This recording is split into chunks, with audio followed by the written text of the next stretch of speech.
ॐ श्रीगणेशाय नमः। ॐ श्री सरस्वत्यै नमः।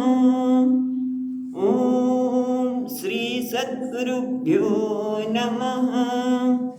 ॐ भागवत भगवान की जय।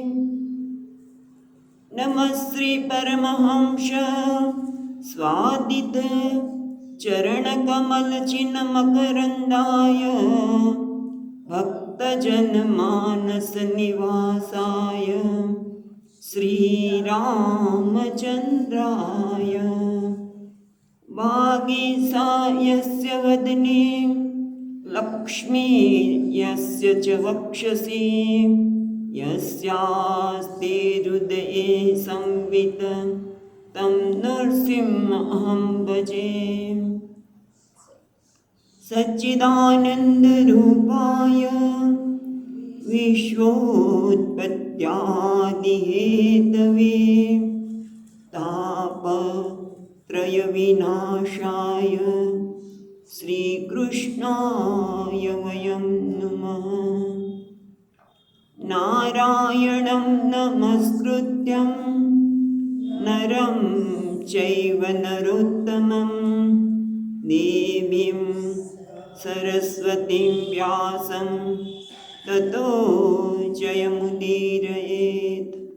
श्रीकृष्णाय वासुदेवाय हरये परमात्मने प्रणतक्लेशनाशाय गोविन्दाय नमो नमः।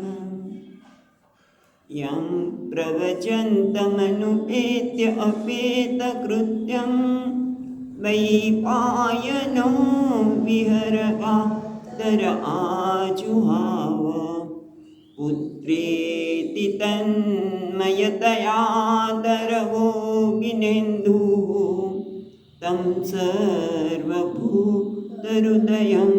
मुनिमानतोऽस्मि।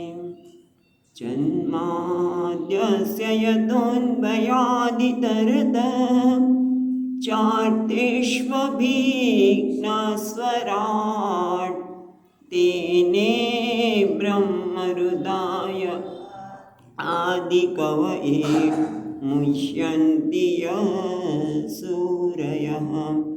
तेजो वारिमृदां यथा विनिमयो यत्र त्रिसर्गो मृषा ताम्नां स्वेन सदा निरस्तकुहकं सत्यं परं धीमहि। नमो भगवते तुभ्यं वासुदेवाय धीमहि प्रद्युम्नाय निरुद्धाय नमः संकर्षणाय च।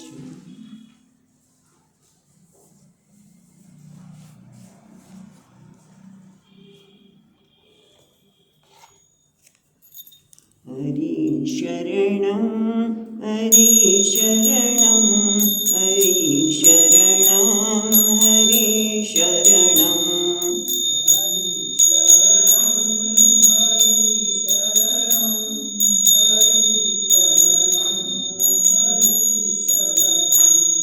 हरि शरणं हरि शरणं हरि शरणं हरि शरणं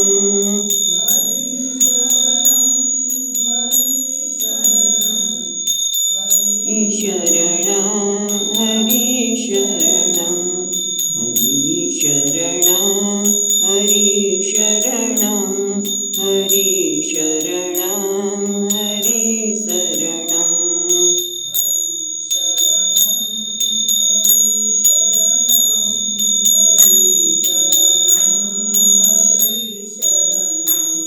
અત્યારે આપણે હરિશરણમ જ કરીએ, બીજું વાંચવાનું બંધ રાખો તો વધારે સારું છે. નારાયણ હરિ શરણમ હરિ શરણમ હરિ શરણમ હરિ શરણમ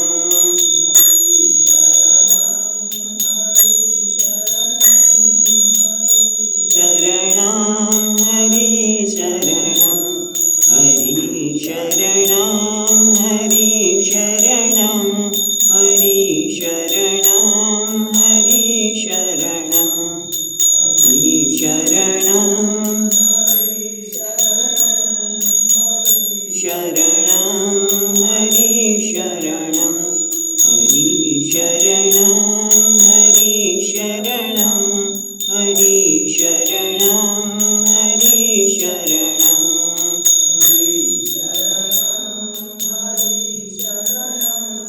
હરિશરણમ હરિશરણમ હરિશરણમ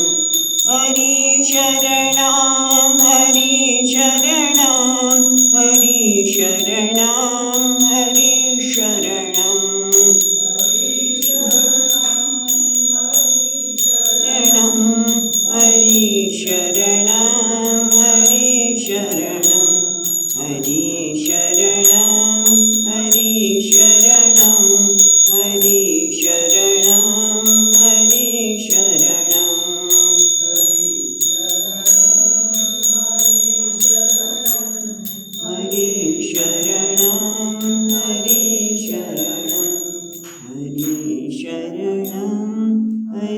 હરિશરણમ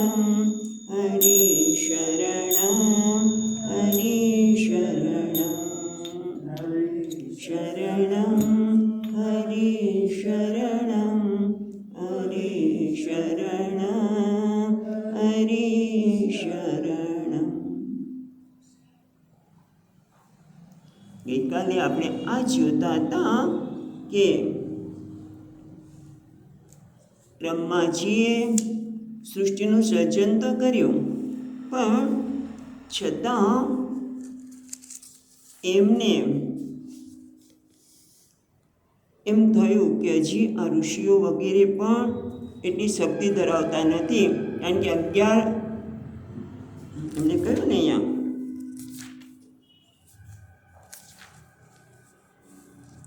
મરીચી 10 પુત્રોને ઉત્પન્ન 11 ને 10 પુત્રોને ઉત્પન્ન કર્યા, પણ એ લોકો આ સર્જન કરી શકશે કે કેમ એમને લાગ્યું નહીં, અને એટલે એ ચિંતામાં ડૂબી ગયા. એટલે કહ્યું ને કે અરે આજે પડે છે.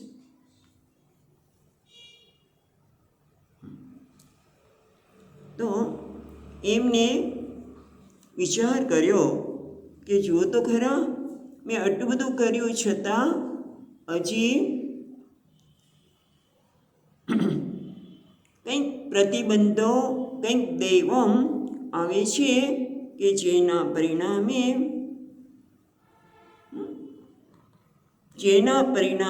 કંઈક મુશ્કેલી આવે છે, કંઈક પ્રતિબંધ છે, અને પ્રતિબંધને દૂર કરવા માટે કોનું શરણ લેવું? હરિશરણમ હરિશરણમ. એટલે આજે શરૂઆત એનાથી જ કરી. એટલે 51મા શ્લોક સુધી આપણે મન લાગી છે જોયું હતું.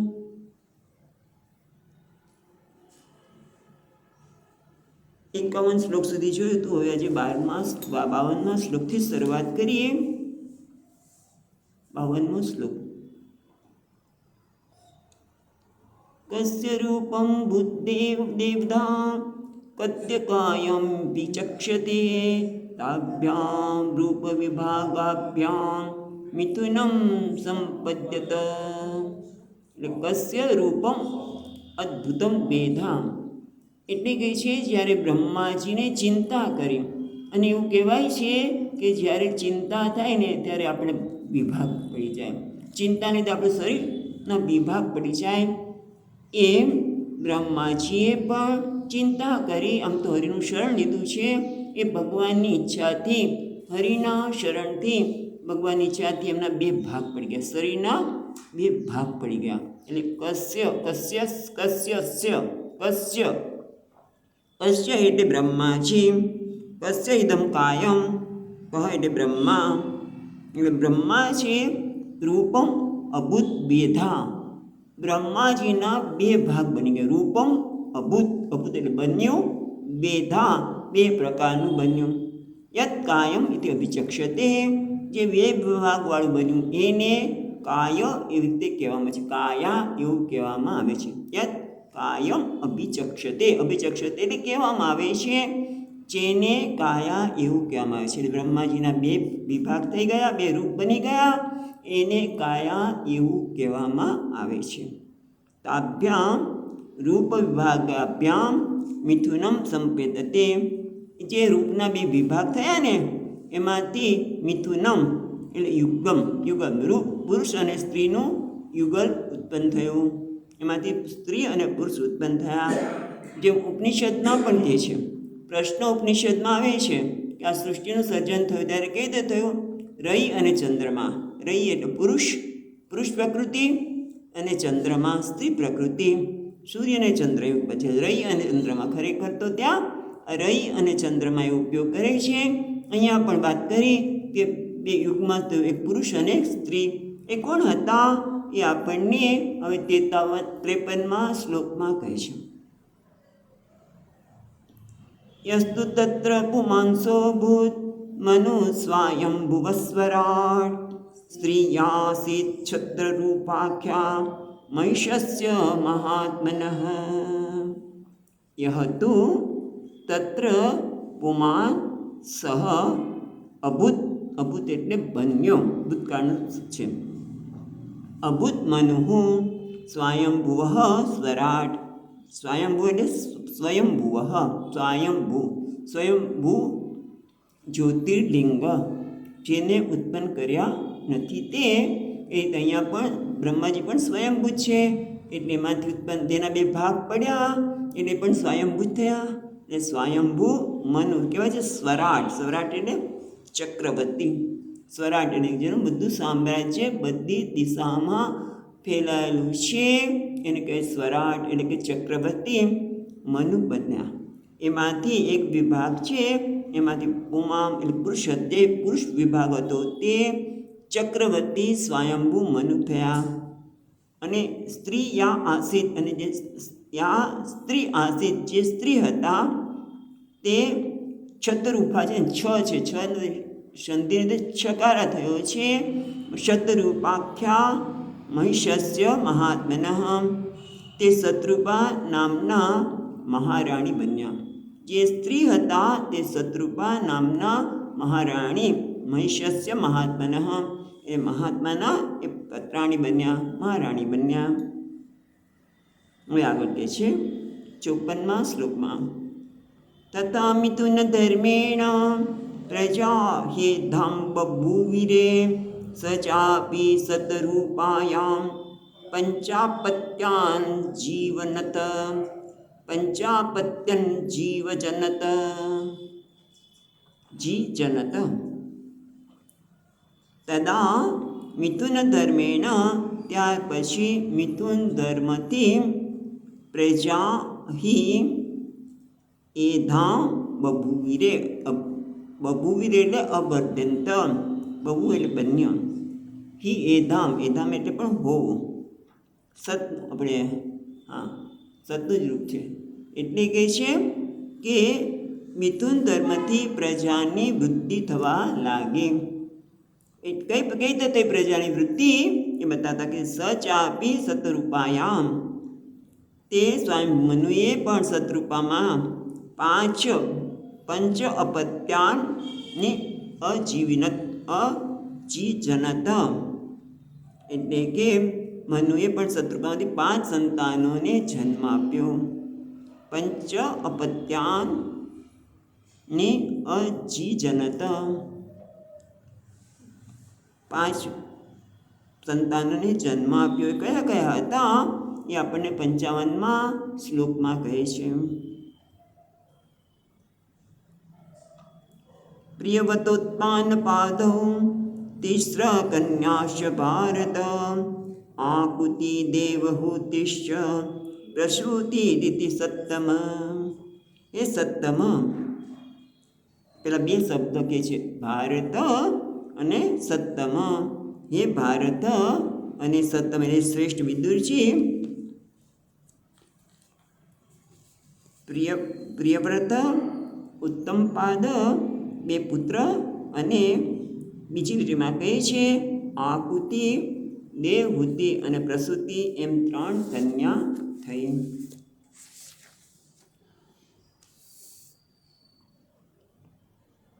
એમ આ 12મું અધ્યાય આપણે જે જોઈ રહ્યા છીએ એમાં કહ્યું કે મિથુનના કારણે 2 પુત્રોની ઉત્પત્તિ થઈ અને 3 પુત્રીની ઉત્પત્તિ થઈ. હવે તમે જુઓ કે પુરુષ અને સ્ત્રી બંને આમ કે અમે બંને પ્રધાન છે, બંને સમાન છે, પણ છતાં સ્ત્રી જ બાળકોને જન્મ આપી શકે. સ્ત્રીની અંદર એક જુદું છે, એમાં ભક્તિભાવ છે, એનામાં લાગણીનું પ્રાધાન્ય છે, પ્રેમ પ્રાધાન્ય છે, સ્ત્રી સહાનુભૂતિ પ્રાધાન્ય છે.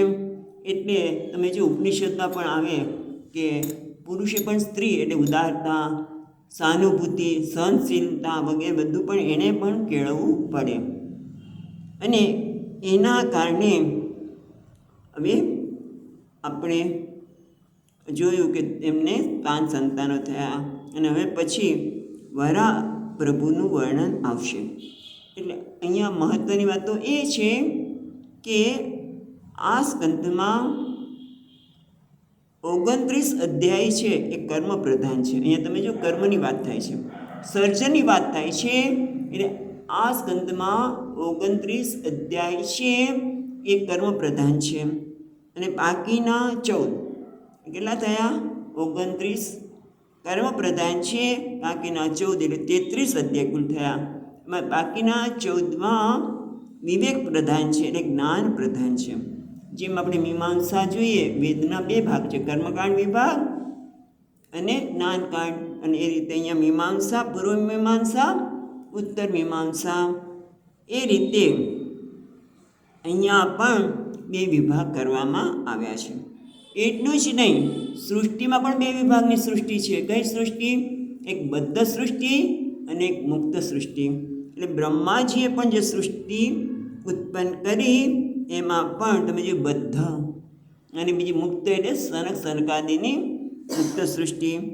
અને અહીંયા પણ જોઈશું તો મુક્ત સૃષ્ટિ એટલે કપિલ, કદર્મ, દેવહૂતિ બધા મુક્ત સૃષ્ટિમાં આવે અને બીજા છે બદ્ધ સૃષ્ટિમાં આવે. આપણે ચર્ચા જોજો એટલા માટે કરી છે કે તમે જુઓ તો ખરા કે આ બધી સૃષ્ટિનું રચના ઈશ્વરની ઈચ્છાથી થાય છે. વૈષ્ણવ એમ કે બધું ઈશ્વરની ઈચ્છાથી થાય છે. માણસને બાંધી રાખો કે મુક્ત કરો પણ એ પણ ઈશ્વરને અધીન છે એવું માનવામાં આવે છે. સેટિંગમાં અને એ રીતે તમે જો કે જે મુક્ત છે એનો જન્મ થાય છે અને બદ્ધ છે એ મુક્ત થઈ જાય છે. કેવી રીતે? કે જય વિજય છે એ તો મુક્ત જ હતા, ભગવાનના પાર્ષદ હતા ને જય વિજય, પણ છતાં એ બદ્ધ બની ગયા અને જન્મ લેવો પડ્યો. કારણ કે સેજ અહંકાર આવ્યો ગયા. ભગવાનને અહંકાર ગમતો નથી, એને જન્મ લેવો પડ્યો. હિરણ્યાક્ષ અને હિરણ્યકશ્યપ બન્યા અને પાછું મુક્ત બની ગયા ભગવાનની કૃપાથી. ભગવાને જેનો નાશ કર્યો અને મુક્ત બની ગયા. એટલે કહેવાનું તાત્પર્ય એ છે કે ભગવાનની ઈચ્છાથી જ આ બધું થઈ છે. એટલે જો ભગવાનની ઈચ્છાને આધીન રહેવું તો શું કહે છે ત્યાં રામાયણમાં પણ કહે છે ભગવાન બધાને નચાવે છે. માં દોષિત દારૂકી છે એની યાદ નહીં કરીએ પણ એ રીતે નચાવે છે. તો એ જ રીતે જો આપણે ભગવાનની ઈચ્છાથી નાચવું ન હોય તો એક જ થાય કે ભગવાનને જે ઈચ્છા કરનાર છે કોણ? ઈશ્વર. એની સાથે જો આપણે એક થઈ જઈએ તો આપણું કામ પૂરું થઈ ગયું. પછી ક્યારે ઓલું ન થાય. અને એ સિવાય આ અધ્યાયમાં પછી આગળ કહેશે કે ગૃહસ્થાશ્રમ છે એ પણ 2 પ્રકારનું વર્ણન છે. એક બદ્ધ સૃષ્ટિનો જે દિતિ કશ્યપને બહુ પરેશાન કરે છે અને એનાથી જ હિરણ્યક્ષ અને હિરણાક્ષ થયા. અને દેવહૂતિ કદર્મ એ પછી મુક્ત સૃષ્ટિ છે. એટલે ટૂંકમાં આપણે આ અધ્યાયમાં જોઈએ છીએ કે મનુ અને શત્રુપાથી 5 પુત્રોની ઉત્પત્તિ થઈ. પ્રિયવ્રત અને ઉત્તાનપાદ અને બીજા આહુતિ, દેવહૂતિ અને પ્રસૂતિ 3 દીકરી થઈ. પ્રસૂતિને કોને આપી આપણે ખબર છે, પણ છતાં અહીંયા એ છે આપણને 56મા શ્લોકમાં આકુતિમ રુચે પ્રાદાત કદર્માય તુ મધ્યમા દક્ષયા આદાત પ્રસૂતિમ સચ ચયત આપુરિતમ જગત. આકુતિમ રુચે દેવાદ મુનિએ એટલે મનુ રાજાએ, મનુ મહારાજે રુચિ ઋષિને આહુતિ આપી. કદર્માય તુ મધ્યમાં, મધ્યમાં એટલે કોણ? જો ઉપર આહુતિ, દેવહૂતિ અને પ્રસૂતિ. એ મધ્યમાં કોણ છે? હા, દેવહૂતિ એટલે વચલી. કદર્વ મુનિને વચલી આપી એટલે કે દેવહૂતિને આપી. અને દક્ષયા આદાત પ્રસૂતિ, અને દક્ષ પ્રજાપતિને પ્રસૂતિ આપી. અને એના યત આપૂરિતમ જગત, જેના સંતાનોથી આ જગત ભરાઈ ગયું. યત યાસામ સંતતિભિઃ, એટલે જેના સંતતિથી આ જગત ભરાઈ ગયું. એટલે અહીંયા આપણો 12મો અધ્યાય પૂરો થાય છે. ઇતિ શ્રી ભાગવતે મહાપુરાણે પારમહંસ્યામ સંહિતાયામ તૃતીય સ્કંધે દ્વાદશોધ્યાય. શ્રી કૃષ્ણાર્પણમસ્તુ. હવે આપણે 13મા અધ્યાયમાં પ્રવેશ કરીશું. આ 13મા અધ્યાયમાં 51 શ્લોક છે. આ અધ્યાયમાં વરાહ ભગવાનના પ્રાગટ્યનું વર્ણન આવશે. વરાહ ભગવાન સર્વ વેદોના અર્થ સ્વરૂપ છે, એટલે કે તેમણે જ વેદના અર્થ સ્વરૂપ એટલે વરાહ ભગવાન. અને એમણે જ આ વૈદિક સૃષ્ટિની જે રચના થઈ એના કારણ છે. વૈદિક સૃષ્ટિનું નિર્માણ માટે ભગવાન સ્વયં વરાહ અવતાર ધારણ કરે છે, પોતે વરાહ બન્યા. અને વરાહ ભગવાન યજ્ઞ માટે પ્રગટ થયા છે. તો યજ્ઞ માટે ભૂમિ જોઈએ. યજ્ઞ કરવું હોય તો ભૂમિની આવશ્યકતા છે. અને વેદમાં આ ભૂમિનું નામ છે દેવયજન. જે યજ્ઞ થાય એ ભૂમિને કઈ ભૂમિ કહેવાય? દેવયજન. એમણે દેવયજન પણ આપ્યું, આપણે ભૂમિ પણ આપી. એ ભૂમિ તો બરાબર છે, ભૂમિ જેટલા દર્ભો જોઈએ. યજ્ઞ કરવા માટે દર્ભની પણ આવશ્યકતા છે. તો દર્ભ ક્યાંથી આવ્યા? તો કે વરાહ ભગવાનની જે રોમાવલી છે ને એ દર્ભ છે. અને યજ્ઞના પાત્રો તો કે વરાહ ભગવાનના અવયવોમાંથી આ પાત્ર ઉત્પન્ન થાય. એટલે આવી બધી વાતો આપણને આ અધ્યાયમાં જોવા મળશે. તો હવે આપણે વાંચીએ 13મો અધ્યાય. અથ ત્રયોદશોऽધ્યાય. શ્રી શુક ઉવાચ. નિશિમ્ય વાચાં વદતો મુને પુણ્યતમાં નૃપં ભૂય પ્રપૃચ્છ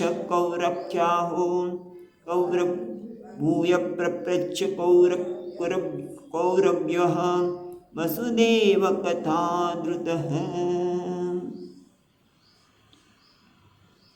સુખદેવજી હવે વાત કહેવા લાગ્યા કે હે રાજા નૃપ, જે છે ને છેલ્લા શબ્દમાં નૃપ, એટલે હે નૃપ, હે રાજા, મુને હે પુણ્યતમાં વાચમ વદત નિશિમ્ય. એક દસ મુને હે રાજા પરીક્ષિત, મુનિ એટલે આ પ્રમાણે કથા કહેતા મુનિ કેવા છે? પુણ્યતમામ અતિ પવિત્ર, વાચામ વદત મુનિની અતિ પવિત્ર વાણીને કહેતા સાંભળીને એમણે કહ્યું, નિશિમ્ય કહ્યું શું? ભૂય પ્રપૃચ્છ કૌરવ્યો વાસુદેવ કથા ધૃતઃ. અને ફરી કે છે કે કથા કહેતા મુનિની અત્યંત પવિત્ર વાણી સાંભળીને વાસુદેવ કથા ધૃતઃ, વાસુદેવની કથામાં જેને આદર છે તેવા કૌરવ્ય એટલે વિદુજી ભૂય ફરીવાર પ્રપૃચ્છ પૂછવા લાગ્યા. મહત્વનો શબ્દ શું છે? વસુદેવ કથા ધૃતઃ. વસુદેવની કથામાં જેને આદર છે તે.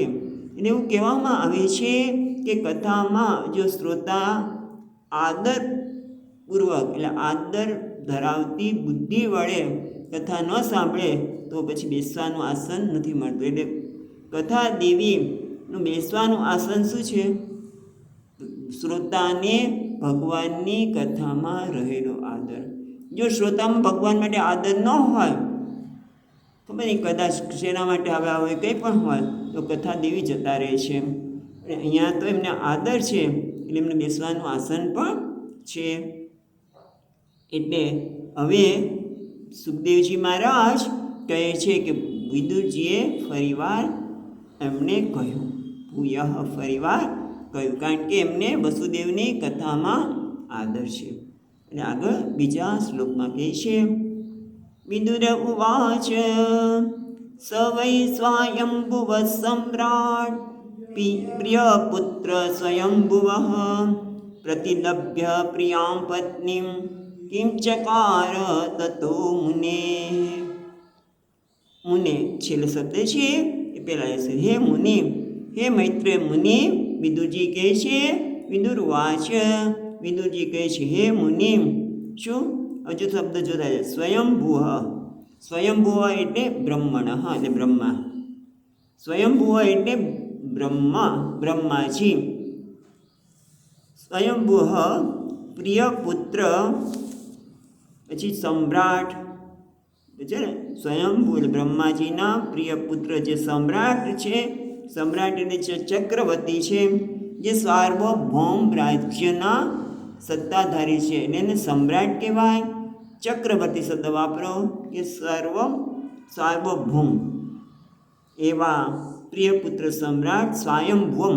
પાછું બીજો શબ્દ શું છે, સવય સ્વયંભૂ. સ એટલે જે તે પણ કહેવાય છે બહુ બધાને જાણીતા. સ એટલે તે પ્રસિદ્ધ એવા સ્વયંભૂ મનુ. હું ખ્યાલ આવ્યો? બ્રહ્માજીના પ્રિય પુત્ર જે સમ્રાટ છે એવા સ્વયંભૂ એટલે મનુએ પોતે પ્રતિલભ્ય પ્રિયામ પત્ની, એમને પોતાની પ્રિય પત્નીની પ્રાપ્તિ થયા પછી કિમ ચકાર. ચકાર એટલે આ કર્યું, આપણે ભૂતકાળ શબ્દ છે કૃનો. કિમ ચકાર તત ત્યાર પછી એમણે શું કર્યું. પછી આગળ કે છે ત્રીજા શ્લોકમાં, ચરિતમ તસ્ય રાજર્ષેરાદિરાજસ્ય સત્તમ બ્રૂહિ મે શ્રદ્ધાનાય વિશ્વક્ષેનાશ્રયો ह्यशौ. એટલે હવે કહે છે કે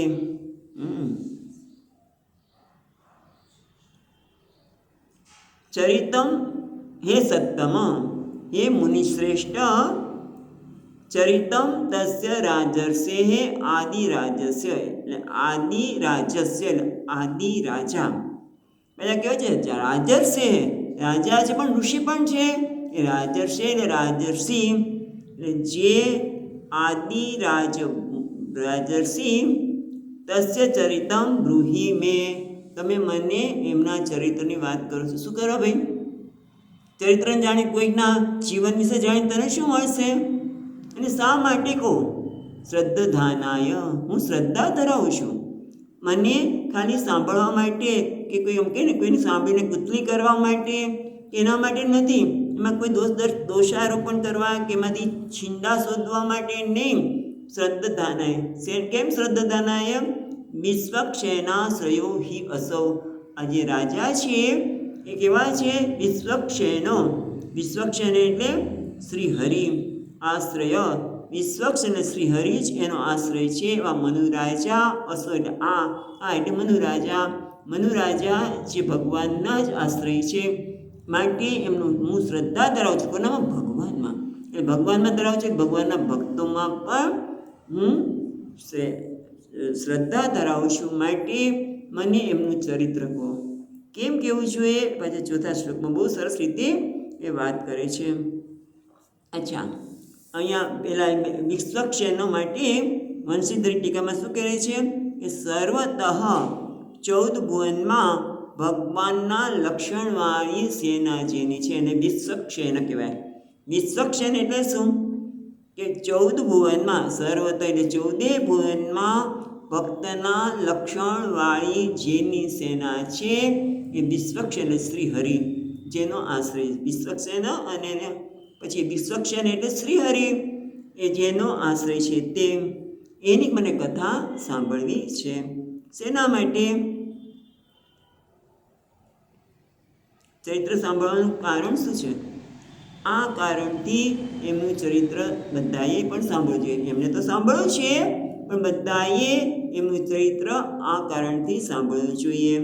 તો ચોથા શ્લોકમાં કહે છે, શ્રુતસ્ય પુંસાં સુચરિશ્રમસ્ય નન્વાજસાસુર્ભિરીડિતોऽર્થઃ યત્તદ્ગુણાનુશ્રવણં મુકુન્દ પાદારવિંદં હૃદયેષુ એષાં. એટલે કે છે છેલ્લાથી આપણે શરૂ કરીએ તો નૂનમ એટલે ખરેખર, વચ્ચે છે ને શબ્દ બીજી લીટીમાં નૂનમ ખરેખર, એષાં હૃદયેષુ પાદારવિંદમ મુકુંદમ યત ગુણાનુશ્રવણમ. એટલે પહેલાં તો જોઈએ તો ખરેખર એષામ જેના હૃદયમાં પાદારવિંદમ ભગવાનના ચરણ કમળ, અરવિંદ એટલે ચરણ, અરવિંદ એટલે કમળ, પાદ એટલે ચરણ, એટલે ચરણ કમળ જેના હૃદયમાં બિરાજતું હોય, યત તદ ગુણાનુશ્રવણમ તેના ગુણનું શ્રવણ કર્યા કરવું જોઈએ. કેમ? શ્રુતસ્ય પુંસામ પેલી લીટીમાં શ્રુતસ્ય પુંસામ સુચિર એટલે લાંબા સમયથી, શ્રમસ્ય અંજસા સુરભિ, નનું તો આપણે પહેલાં લઈ લીધું ખરેખર માટે, એટલે નનું શબ્દ નથી લેતા, નન્વજંસા એટલે નનું અંજસા, અંજસા એટલે તરત જ,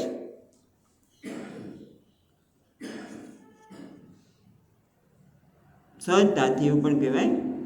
સુરભિ એ સુરભિ એટલે સુરભિરીતો, સુરભિરીડિતો એ સુરભિ ઈડિત, ઈડિત એટલે વખાણવામાં આવ્યું છે, ઈડિત એટલે વખાણવામાં આવ્યું છે. અંજસા એટલે મુખ્યત્વે સુરભિ ઈડિત અર્થ. એમણે આ લાંબા એવું કહે છે કે ખરેખર મનુષ્યના દીર્ઘ સમયમાં પરિશ્રમમાં, જે પરિશ્રમ શેનું કરવું છે? શાસ્ત્રનું શ્રવણ. પણ એનું મુખ્ય પ્રયોજન તો શું છે? કવિઓ કહે છે કે જેના હૃદયમાં ભગવાનના ચરણ કમળ બિરાજમાન હોય તેનું શ્રવણ કરવું જોઈએ. શાસ્ત્રનું શ્રવણ કરીએ એ પણ કોનું શ્રવણ કરવું જોઈએ? તો કે ભક્તનું. કયા ભક્તો? કે જેના હૃદયમાં ભગવાનના ચરણ કમળ બિરાજમાન છે. એટલે કે છે બંસીધરીમાં નનુ નિશ્ચયેન વિષ્ણુ ભક્ત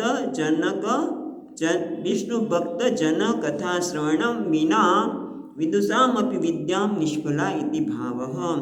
એટલે કે છે કે ખરેખર શ્રી વિષ્ણુ ભગવાનના ભક્તોની કથાના શ્રવણ વિના વિદ્વાનોની વિદ્વતા પણ નિષ્ફળ છે. આ નિશ્ચિત છે. ભલે વિદ્વાન ગમે ત્યાં આપણે વિદ્વાન હોય, બહુ સુંદર રીતે કથા કરી શકતા હોય, પણ જો તેમને ભગવાન વિષ્ણુના ભક્તજનોની કથાના રસ ન હોય તો એમની વિદ્વતા પણ નિષ્ફળ છે. એટલે આમ વિદુરજીએ 3 પ્રશ્ન કર્યા, બરાબર છે. બીજો, ત્રીજો અને ચોથા શ્લોકમાં 3 પ્રશ્ન કર્યા. પહેલો પ્રશ્ન શું કર્યો? વિદુરજીએ પહેલો પ્રશ્ન શું કર્યો?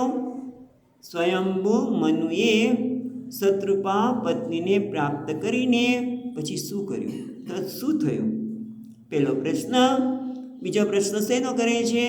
કે હું તેમનું ચરિત્ર શ્રદ્ધાપૂર્વક સાંભળવા માગું છું, કારણ કે ભગવાનના આશ્રયના મહાનુભાવોનું મેં શ્રદ્ધાપૂર્વક સાંભળ્યું છે. એનું કારણ શું છે? ત્રીજામાં કહે છે કે વિદ્વાનોએ જ વિદ્યાનું મહિમા ગાન કર્યું છે.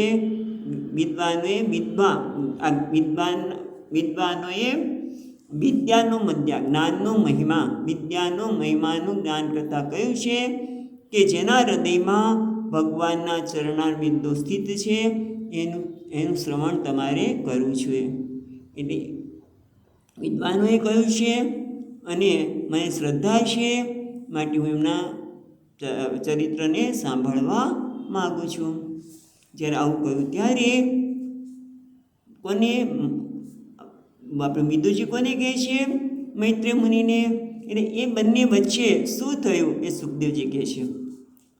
श्रीशुक उवाच इति ब्रुवाणं विदुरं विनीतं सहस्रशीर्षश्चरणोपधानं प्ररुष्टरोमा भगवत्कथायां प्रणीयमानो मुनिरभ्यचष्ट.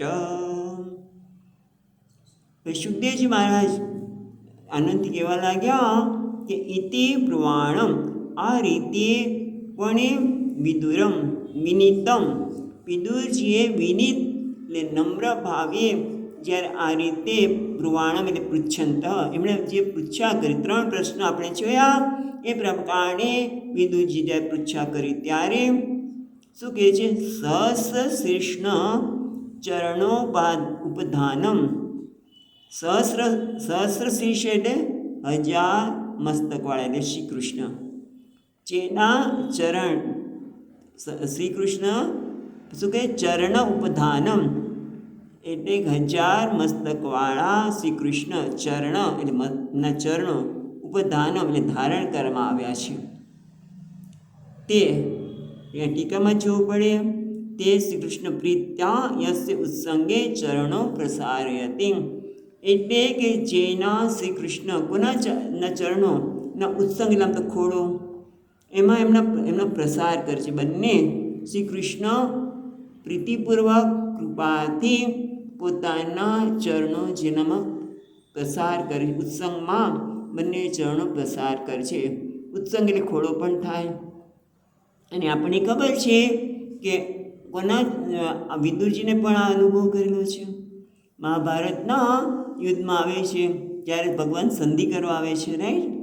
ત્યારે દુર્યોધન કહે તમે મારે ત્યાં મેવા બધા બનાવ્યા 56 પકવાન બનાવે છે, તો ત્યાં કહે છે ના હું તારે ત્યાં નહીં જઉં, શાક વિદુર ઘર ખાય. दुर्योधन का मेवा त्यागा साग विदुर घर खाए, सबसे ऊंची प्रेम सगाई. વિદુરજીનો પ્રેમ હતો, ભગવાનના ચરણોમાં જે પ્રીતિ હતી એના કારણે ભગવાનને એવા ભક્તોના હૃદયમાં એના ઉત્સંગમાં પોતાના ચરણનો પ્રસાર કરે છે, એટલે કે ટૂંકમાં કૃપા કરે છે. એટલે બધા આ શબ્દનો અર્થ આ રીતે થાય કે સહસ્ર શીર્ષણ ચરણોપધાનમ, એ સહસ્ર શીર્ષ એટલે કે શ્રી ભગવાન શ્રી કૃષ્ણના ચરણો જેનામાં ધારણ કર્યા છે, એટલે કે જે ભગવાન એમના પર ખૂબ કૃપા કરે છે, પ્રીતિ રાખે છે, તે એવા વિદુરજી દ્વારા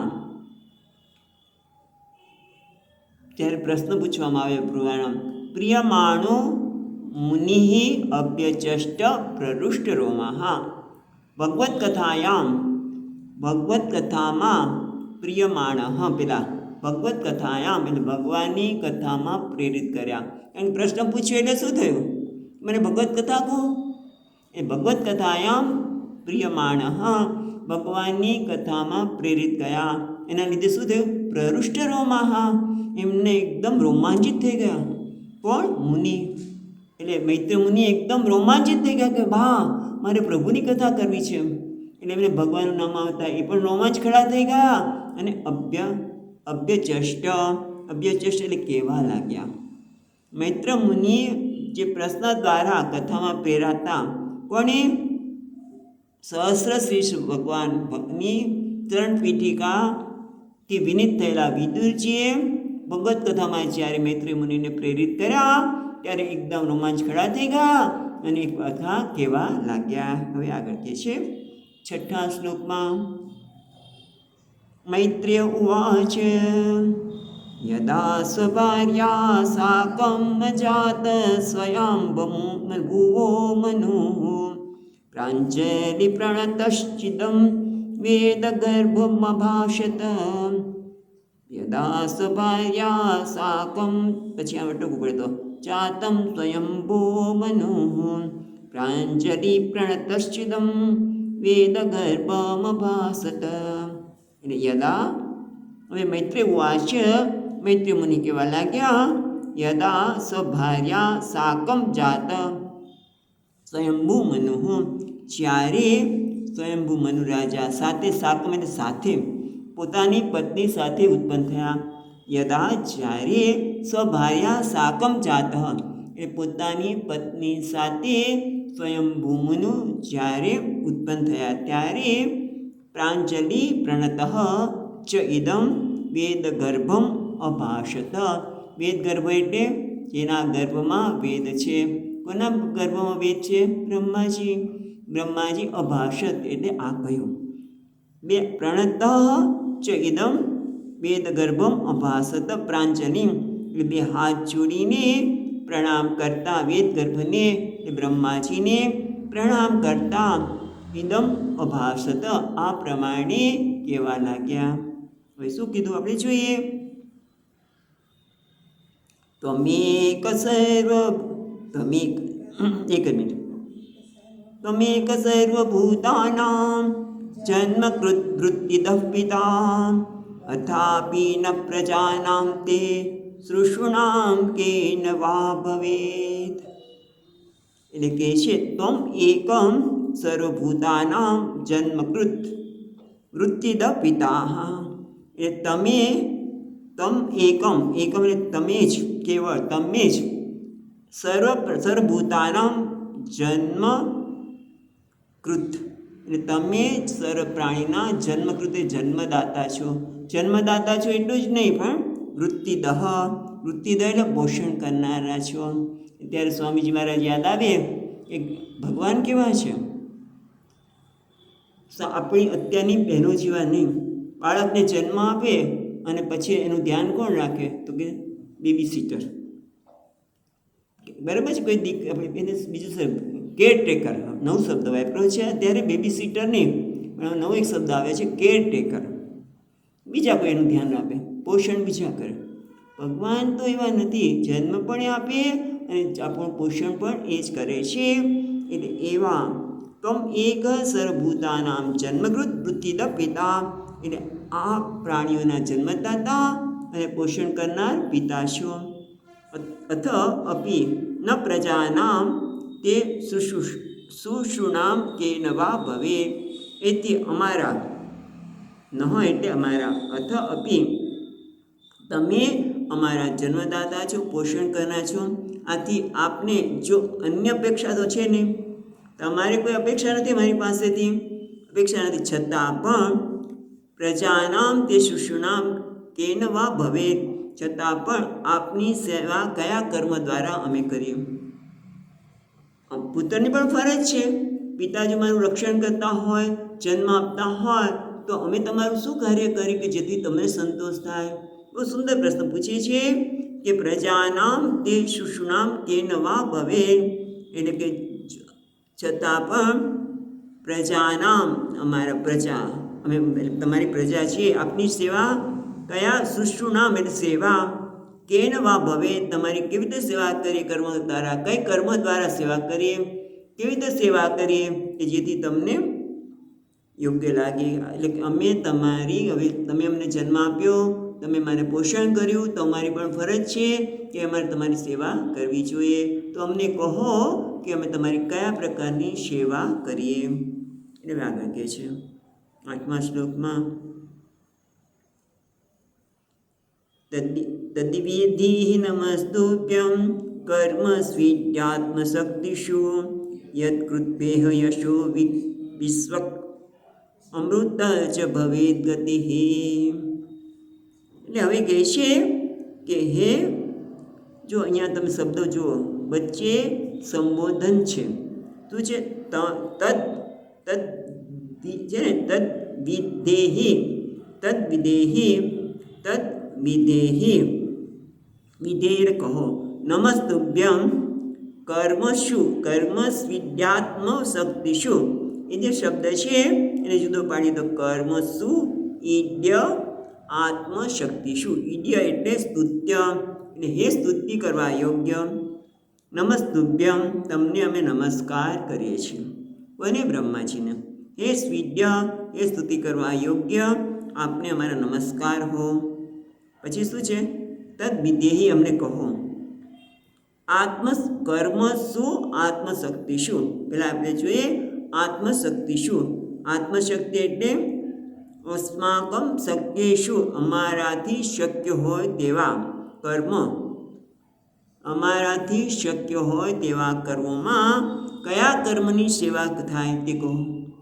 એટલે કે તદ વિદેહી કર્મસુ આત્મશક્તિષુ યદ કૃત્વા ઇહ, જ્યાં અમે કરી શકીએ તે યશઃ વિશ્વક અમૃત ચ ભવેત ગતિ. એટલું જ નહીં, અમે એવી રીતે કરવા માગીએ છીએ તેથી યદ કૃત્વા, જેને કરીને, બરાબર, જે કર્મોને કરીને સર્વત્ર વિશ્વ એટલે સર્વત્ર યશ પ્રાપ્તિ થાય, આ લોકમાં યશ પ્રાપ્તિ થાય, અને અમૂત્ર ચ ભવેત ગતિ, અને પરલોકમાં પણ મારી ગતિ થાય, સદગતિ થાય. ખ્યાલ આવ્યો કે હે સ્તુતિ કરવા યોગ્ય, નમસ્તુભ્યમ, તમને અમે નમસ્કાર કરીએ છીએ. તમે અમને કર્મ કરવાની શક્તિ હોય, અમે જે કંઈ કર્મ કરી શકીએ એવી શક્તિ અમારામાં હોય એ કર્મ કરવાની આજ્ઞા આપો, જેથી આ લોકમાં સર્વત્ર મારું યશ ફેલાય અને પરલોકમાં સદગતિ થાય. અહીંયા દીપિકાકાર કહે છે ગતિ એટલે ભગવત પ્રાપ્તિ. ગતિ અમારી પરલોકની ગતિ ને ભવેત ગતિ એટલે ઈશ્વરની પ્રાપ્તિ થાય એવું અમને કહો. એટલે આમ તમે જુઓ કે સંતાન છે એનું કર્તવ્ય છે કે પોતાની શક્તિને અનુસાર દરેક સંતાન, અહીંયા મનુ મહારાજ જે પ્રશ્ન પૂછે છે એ દ્વારા આપણે સમજી શકીએ કે દરેક સંતાનની ફરજ છે શું, કે પોતાની શક્તિ અનુસાર પ્રમાદ અને દોષ દ્રષ્ટિ રાખ્યા વગર, પિતાજી મને આમ કહે છે એમાં કંઈક મેળવું હશે વગેરે વગેરે, દોષ દ્રષ્ટિ કહેવાય ને. એટલે સંતાનનું કર્તવ્ય એ છે કે પોતાની શક્તિ અનુસાર પ્રમાદ અને દોષ દૃષ્ટિ કર્યા વગર આદર સાથે પિતાના વચનનો સ્વીકાર કરવો છે. આજે અત્યારે મનુ મહારાજ કહી રહ્યા છે, એના પરથી આ ધારણ થાય કે દરેક સંતાનનું આ કર્તવ્ય છે. કેટલું સુંદર બતાવે છે કે કોઈ પણ પ્રકારનો પ્રમાદ કર્યા વગર, આળસ કર્યા વગર, દોષ દૃષ્ટિ રાખ્યા વગર આદર સાથે પિતાજી કહે છે એ કાર્ય કરવું જોઈએ, એનો સ્વીકાર કરવો છે. એટલે બ્રહ્માજી કહે છે 9મા શ્લોકમાં, બ્રહ્મો ઉવાચ પિતસ્તુભ્યમ અહમ તાત સ્વસ્તિસ્તામ ક્ષિતીશ્વર યન્નિર્વિલિકેન હૃદાશાદિ મિત્યાત્મનાર્પિતમ. પહેલાં તો બ્રહ્માજી પણ ખુશ થઈ ગયા, એટલે 2 શબ્દ વાપરે છે, હે તાત, હે ક્ષિતીશ્વર. હે તાત એટલે મારું પ્રિય પુત્ર. પુત્રને ઘણી વખત તાત શબ્દથી કહેવામાં આવે છે. એટલે કે હે તાત, હે ક્ષિતીશ્વર. શું છે? યન નિર્વિલ્કેન હૃદયા સાધિ મેં, એટલે તમે નિર્વિલ્ક એટલે કે નિષ્કામ નિષ્કપટ ભાવે હૃદયથી તમે સાધી, તમે મને આજ્ઞા કરો, શિક્ષે તે તમે મને આજ્ઞા આપો. તમે એમ કહ્યું કે મને આજ્ઞા આપો, કેવા નિષ્કપટ ભાવથી, અને આત્માનમ અર્પિતમ સાધી મેં ઇતિ આત્મના અર્પિતમ, એટલે પોતાનું સમર્પણ કર્યું, આત્માને સમર્પણ સાથે નિષ્કપટ ભાવે તમે કહ્યું કે તમે મને આજ્ઞા આપો. એનાથી હું ખૂબ ખુશ છું. તેથી પ્રીત તુભ્યમ, તમારા માટે મને બહુ પ્રેમ થયો છે. એ તાત સ્વસ્તિ અસ્તુ કે છે, સ્વસ્તિ તાત વામ, વામ એટલે તમારું બંનેનું, તમારા બંનેનું, વામ એટલે તમારા બંનેનું, સ્વસ્તિ એટલે કલ્યાણ થાઓ. કારણ કે મને આજ્ઞા આપો, અને એ પણ આત્મના સ્વયં પોતાની જાતને સમર્પિત કરી, આથી હું પ્રસન્ન થયો છું. એટલે કંઈ પણ કહેતા પહેલાં બ્રહ્માજી કહે છે કે મને બહુ પ્રસન્નતા થઈ કે એક તમે ક્ષિતીશ્વર બની ગયા. આગળ ક્ષિતીશ્વરને શું સમાપ્યું? સમ્રાટ, એ રાજા, તમે મને આવું કહ્યું એટલે હું ખૂબ પ્રસન્ન થયો છું. તમારા બંનેનું કલ્યાણ થાવો. પછી આગળ આપણે જોઈશું.